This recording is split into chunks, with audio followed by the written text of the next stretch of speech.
शिखर classes channel को subscribe करें और साथ में बेल आइकन को दबाएं ताकि रोज नए नए वीडियो सबसे पहले आप तक पहुंचे।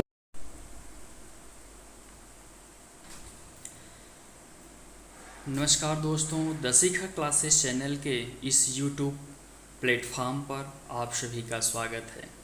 आपका यह लोकप्रिय चैनल आपके यूपी, पीटी, इसके अलावा अन्य सभी प्रतियोगी परीक्षाओं को ध्यान में रखते हुए बेहतर क्लास और अंत में पढ़े हुए सवालों का प्रैक्टिस लेकर आया है, जिससे साथ ही साथ आपका रिवीजन भी होता चले। तो आज की क्लास की हम लोग शुरुआत करते हैं एक बेहतर मोटिवेशनल कोट के साथ, जो आपको काफ़ी ऊर्जावान बनाएगा। बड़े सपने जो तूने देखा है उसे हर हाल में पूरा करना है। बड़े सपने जो तूने देखा है उसे हर हाल में पूरा करना है, क्योंकि पिताजी की फिक्र को फक्र में जो बदलना है। आ जाए लाख मुसीबतें रास्ते को ना बदलना है। आ जाएं लाख मुसीबतें रास्ते को ना बदलना है, क्योंकि आशाओं की आस में ही आगे बढ़ते जाना है, आगे बढ़ते जाना है। तो आइए हम लोग शुरू करते हैं। आज का मैथ का टॉपिक है मेंसुरेशन।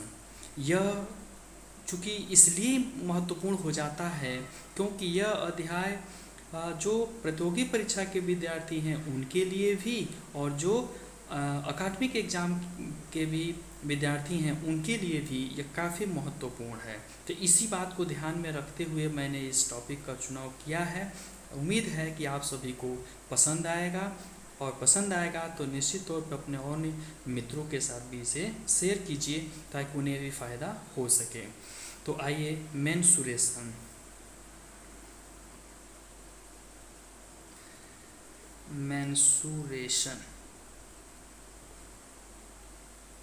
मेंसुरेशन अब इसका जो है हिंदी होता है क्षेत्रमिति। हिंदी में इसको लिखते हैं क्षेत्रमिति, यानी मेंसुरेशन को हिंदी में क्षेत्रमिति बोलते हैं।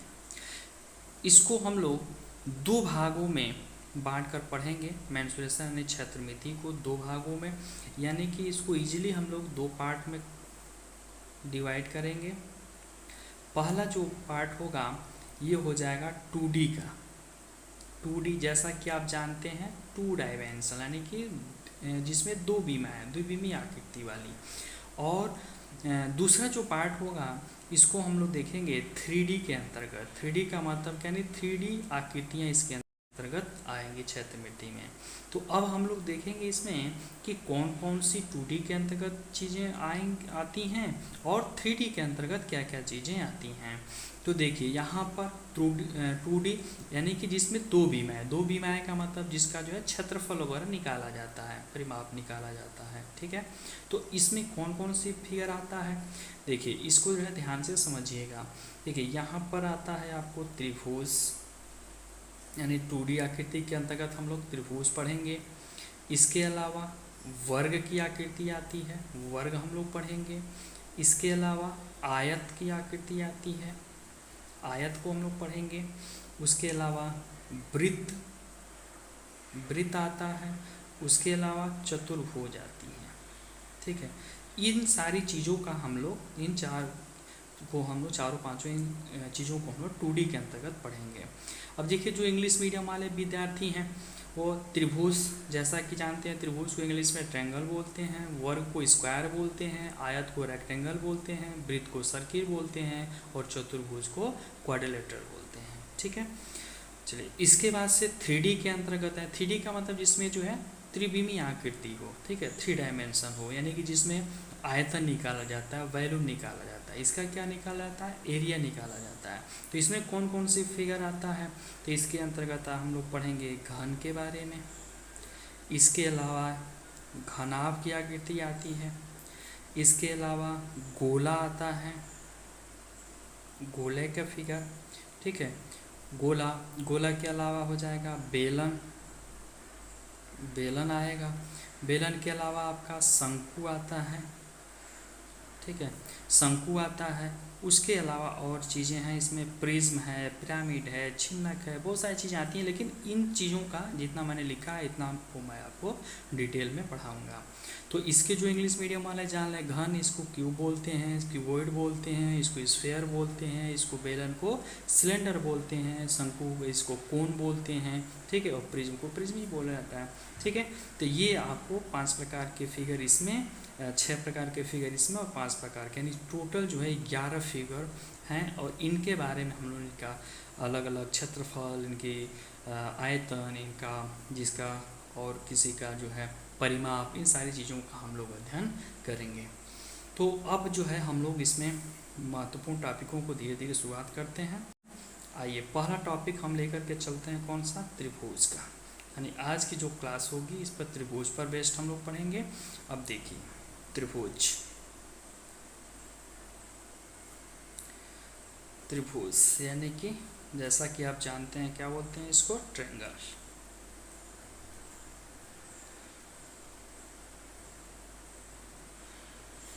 ठीक है, ट्रायंगल हो गया त्रिभुज को।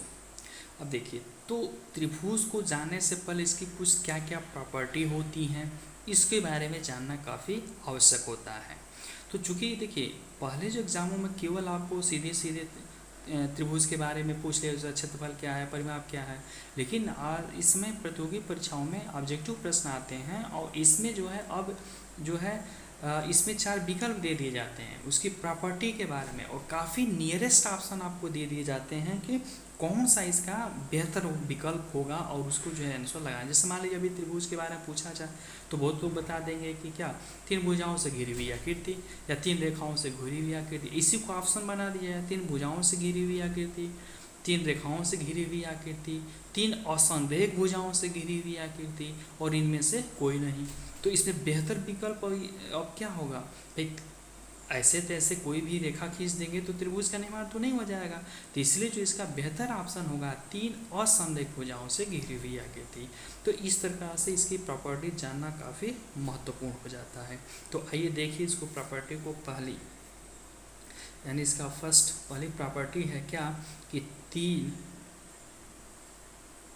3 असंरेख भुजाओं से,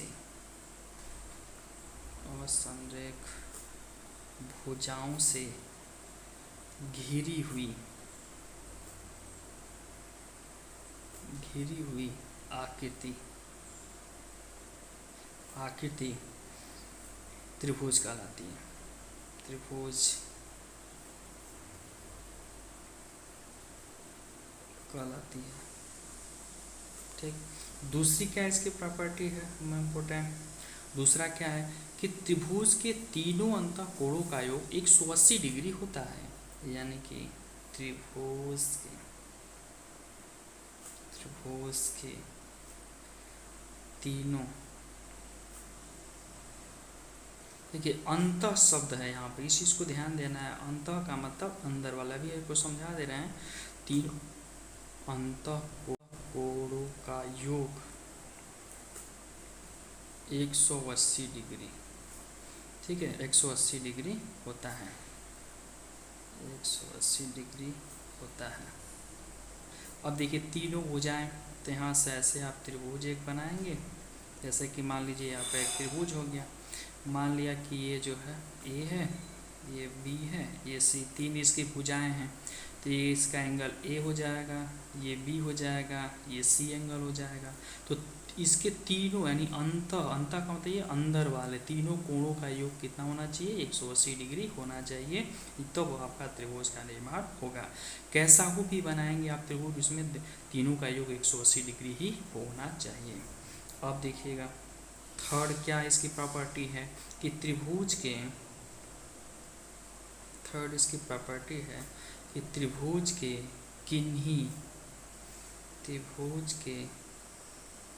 किन्हीं 2 छोटी भुजाओं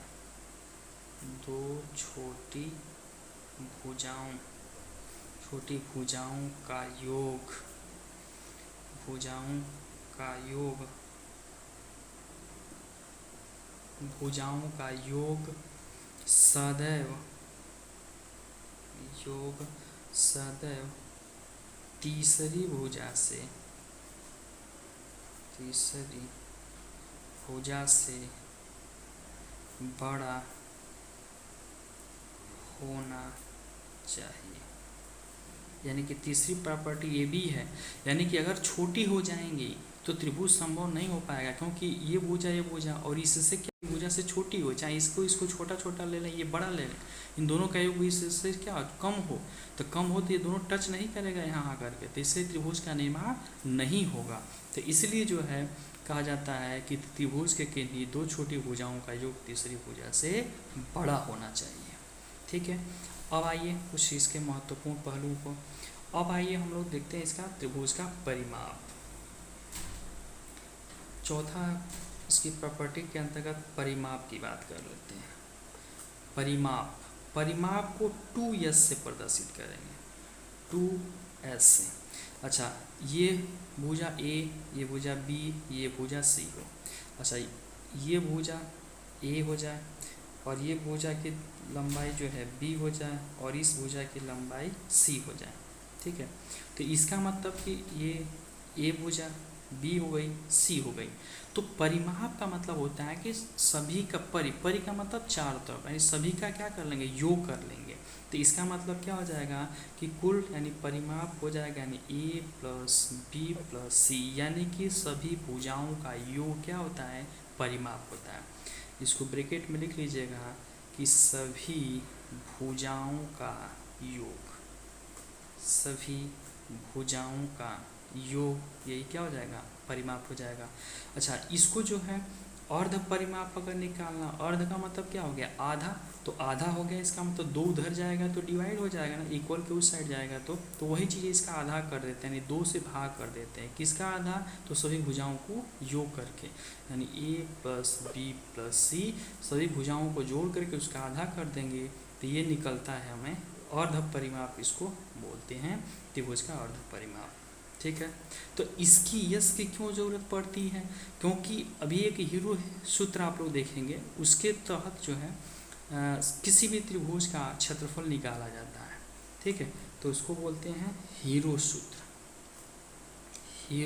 इसके माध्यम से हम लोग किसी भी त्रिभुज का क्षेत्रफल निकालते हैं, एरिया निकाला जाता है। तो एरिया, तो त्रिभुज का एरिया, तो वहाँ उसकी ज़रूरत पड़ती है। तो एरिया A इक्वल टू होता है अंडर रूट में यस का मतलब क्या हुआ, ये वाला यानी अर्ध परिमाप, और इसमें से जो त्रिभुज की अलग अलग भुजाएं हैं उसको हम लोग घटा लेते हैं। इस अर्ध परिमाप में से पहली भुजा यानी A का मान, फिर दूसरी भुजा B का मान, फिर तीसरी भुजा C का मान घटा करके सबका आपस में गुणा करके उसका वर्गमूल निकाल लेते हैं, तो ये हमें आता है त्रिभुज का क्षेत्रफल।